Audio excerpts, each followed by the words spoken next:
Bonjour et bienvenue sur le podcast Explore Japon, le podcast qui explore le Japon sous toutes ses coutures. Des conseils voyages, de la culture ou bien de la vie de tous les jours en passant par l'apprentissage du japonais, partons ensemble 2 fois par semaine pour ce magnifique pays qu'est le Japon. Annyeonghaseyo! Oui, ça veut dire bonjour en coréen que je prononce sûrement très mal. Aujourd'hui, on va commencer une série d'épisodes hors série en dehors du Japon, car vous le savez peut-être si vous me suivez sur les réseaux sociaux, mais j'ai fait un petit voyage de 2 semaines en Corée fin janvier 2020, début février. C'était la période où encore on pouvait aller en Corée, où le coronavirus commençait mais que c'était pas encore à bloc. J'y étais à 2 doigts d'être bloqué en Corée finalement, ça s'est joué à pas grand chose, mais je suis quand même resté 2 semaines environ là-bas, un petit peu plus, et donc je vais vous faire des épisodes hors série sur la Corée. Et dans ce premier épisode hors série, je vais vous parler des petites choses à savoir pour préparer son voyage en Corée du Sud. D'autres épisodes hors série sur la Corée du Sud vont arriver très vite, avec un petit planning pour vous aider à faire votre roadmap pour un voyage de 2 semaines sur place, un épisode pour casser le mythe sur la Corée, c'est comme le Japon, un autre sur le guide des coffee shops à Séoul et un autre pour les coffee shops à Busan. Vous vous en doutez, on parlera forcément de café aussi en Corée. Ces hors-séries vont être publiés le jeudi à la place des podcasts Japon, pendant 1 mois environ.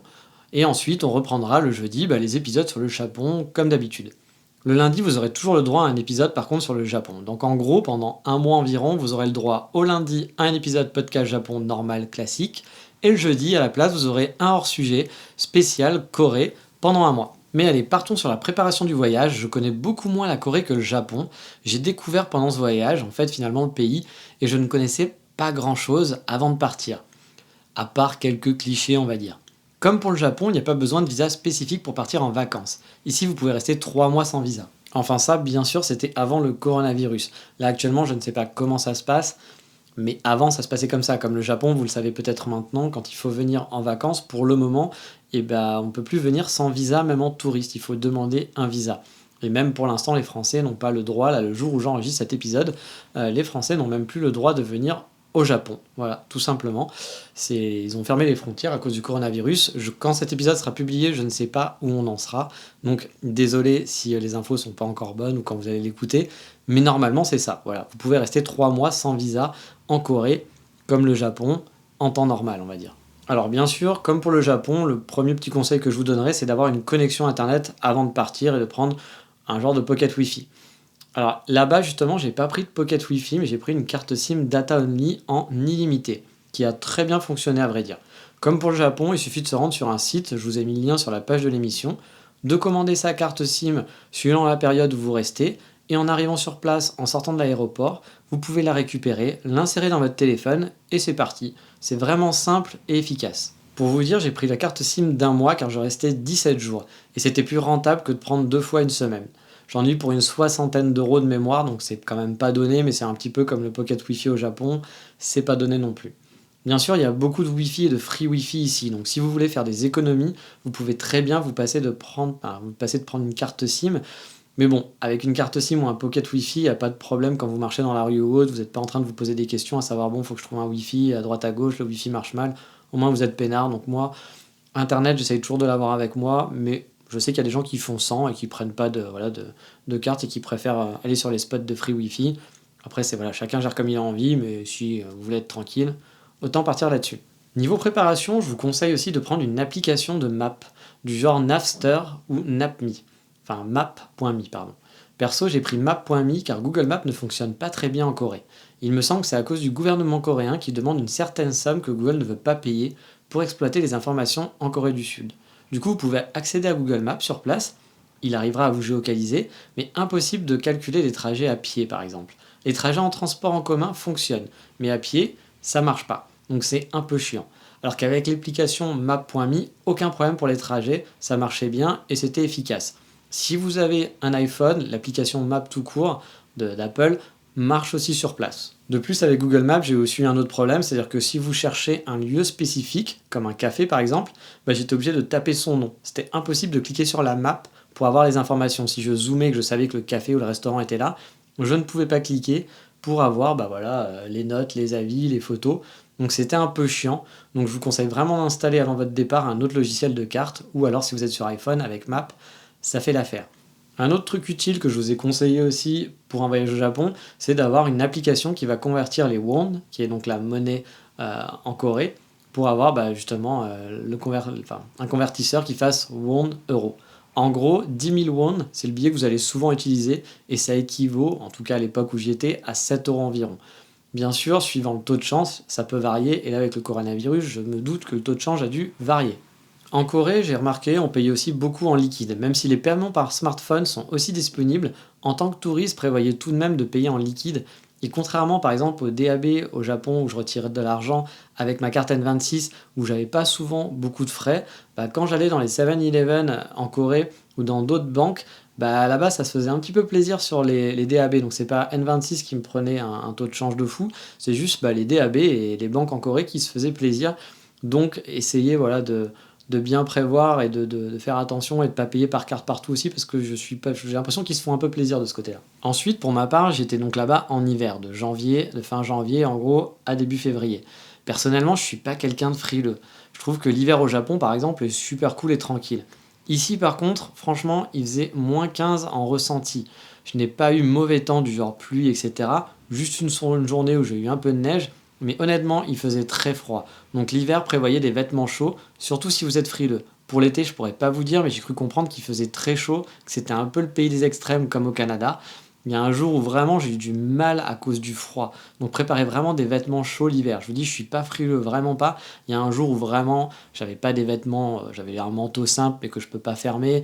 J'étais habillé à peu près normalement. Je veux dire, pour moi, des vêtements qui sont efficaces au Japon. Il y a un jour en Corée où j'ai vraiment eu très très froid et ça a été vraiment galère parce qu'il faisait vraiment un froid glacial. Ensuite, au niveau de la langue, il faut pas trop avoir d'inquiétude. Les Coréens se débrouillent dans l'ensemble mieux en anglais que les Japonais. Tout est bien indiqué, je parle pas un mot de coréen et j'ai pas eu de problème spécifique, à part mon cerveau débile qui s'embrouille parfois avec l'utilisation de plusieurs langues. Dire bonjour en coréen enchaîné avec un mix de japonais, anglais, français, ça m'est déjà arrivé et je plains les pauvres personnes qui étaient en face qui ont dû se demander mais quelle langue je parlais. Par contre, en restant sur la langue, un conseil que je vous ordonne, et oui, je suis comme ça, moi j'ordonne des choses, c'est d'apprendre les 3 mots d'usage. Bonjour, au revoir, merci. Je vous ai mis une petite liste de mots utiles sur la page de l'émission. Pour moi, c'est la base. Quand on va dans un pays, de pouvoir de pouvoir au moins dire les choses basiques, dire merci, au revoir et bonjour. C'est les bases des politesses et je ne comprends jamais pourquoi les touristes américains, anglais, enfin je sais pourquoi ils font ça, mais arrivent dans des pays, quand ils sont au Japon, ils ne parlent qu'en anglais. Ils ne disent même pas bonjour en japonais, ils vont dire bonjour en... En fait, ils vont vous parler comme si c'était normal que vous parliez anglais. Non, les autres pays ne parlent pas votre langue, donc apprenez les 3 mots basiques, ça fait toujours plaisir aux gens. C'est pas grand chose à faire, c'est 3 mots à savoir et c'est rigolo. Voilà, donc apprenez ces 3 mots, ça fait plaisir à tout le monde et ça évite de passer pour un gros connard. Voilà, en étant franc. Autre gros conseil, attention en Corée au Airbnb. Comme au Japon, il y a une loi qui existe et il faut être déclaré pour pouvoir avoir un Airbnb. Sauf que contrairement au Japon, où la loi a fait supprimer la quasi-totalité de l'offre, ici ils sont toujours là et illégales pour la plupart. On m'a dit que 70% des Airbnb étaient illégales dans le pays. Et j'ai eu le droit à la police un matin dans le hall de mon immeuble, ce qui n'est pas super agréable de se faire arrêter et devoir gérer ça quand on est en vacances. Bon, ne sachant pas si c'était des vrais policiers ou une arnaque, on sait jamais, je connaissais pas bien le pays, j'ai menti, c'est pas bien. Mais du coup, j'ai pu rester dans l'appart, j'ai fait mes recherches ensuite et c'était bien des vrais policiers. Et dans ce cas-là, il y a 2 choses qui peuvent se passer. Soit on vous met dehors et à vous de voir avec Airbnb pour vous faire rembourser et reloger, donc une bonne journée de galère à gérer quoi. Ou alors on va vous laisser tranquille et votre hébergeur va avoir des problèmes, mais vous serez tranquille jusqu'à la fin de votre voyage. Mais a priori, ça a l'air d'être la roulette russe, il y a déjà eu les 2 cas régulièrement. Donc honnêtement, si j'étais vous, je vous conseille d'opter plutôt pour l'hôtel que Airbnb si vous avez à choisir, même si les policiers n'ont pas été agressifs, ils n'ont pas été fort sympathiques non plus avec moi. Et vous avez autre chose qu'à la police à gérer quand vous êtes en voyage, surtout si vous n'avez rien fait. Je ne savais pas que mon Airbnb était illégal, et puis ça vous cause du stress pendant le truc, parce que vous dites est-ce qu'ils vont être là demain matin, est-ce qu'ils vont revenir, qu'est-ce qui va se passer. Bref, c'est quand même, ça va vous pourrir une journée de vacances, hein, c'est sûr. Donc, pour moi, j'éviterai les Airbnb. Côté transport, il y a des cartes, comme au Japon, pour ne pas avoir à se prendre la tête. Elle s'appelle la T-Money. À l'aéroport, devant l'entrée de la ligne de train, en fait, vous pourrez l'acheter. Elle vous servira dans les métros, les bus, etc. En plus, ils ont des cartes qui sont super kawaii, je kiffe la mienne, je vous mettrai une photo sur Explore Japon. Elle est vraiment super mignonne avec les personnages de Line, dont je vous ai déjà parlé, donc l'application très utilisée en Asie. Ici, c'est pareil qu'au Japon, on doit charger donc sa carte et on peut récupérer le solde en partant. Il y a juste un coût de 4000 won à l'achat. Attention, là par contre, contrairement au Japon, on l'achète dans un genre de distributeur, puis après, il faut aller la charger sur une autre borne. N'oubliez pas de la charger et de mettre de l'argent dessus. Pas d'inquiétude, les bornes existent en anglais, donc tout est compréhensible. Pour avoir pris le train, celui qui va loin, quoi, un vrai train qui traverse la Corée, là aussi c'est assez simple. On va à la gare Seoul Station et il y a des distributeurs en anglais où tout est indiqué. La chose qui m'a surprise, c'est que je n'ai jamais été contrôlé dans le train. Au Japon, dans les Shinkansen par exemple, vous allez devoir passer votre billet à une borne. Là, on rentre, on sort comme on veut et personne ne vous demande quoi que ce soit, ne vous demande votre billet. Alors, je ne sais pas si c'était normal, mais personne ne m'a rien demandé. Je n'ai jamais passé mon billet quelque part, je n'ai pas composté mon billet, je ne l'ai pas bipé. C'était bizarre. Mais j'ai eu l'impression qu'ils avaient un genre d'appareil qui pouvait capter à distance si vous aviez un billet ou pas, quand il y a le contrôleur qui est passé dans le train mais qui ne demandait rien. Mais je suis vraiment pas sûr de ça.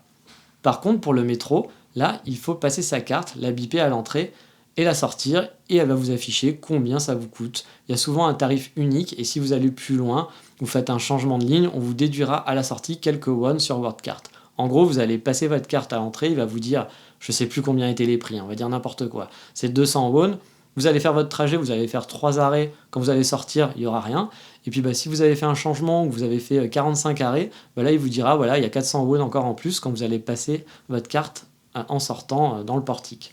De ce que j'ai compris, il y a aussi un système un peu comme le JR Pass qui existe en Corée, mais je ne l'ai pas utilisé, donc je vous invite à vous renseigner sur les sites spécialisés Corée pour plus d'informations, mais a priori, ça a l'air de marcher à peu près de la même façon, il y a l'air d'avoir des passes de train qui permettent de réduire les frais si vous bougez beaucoup.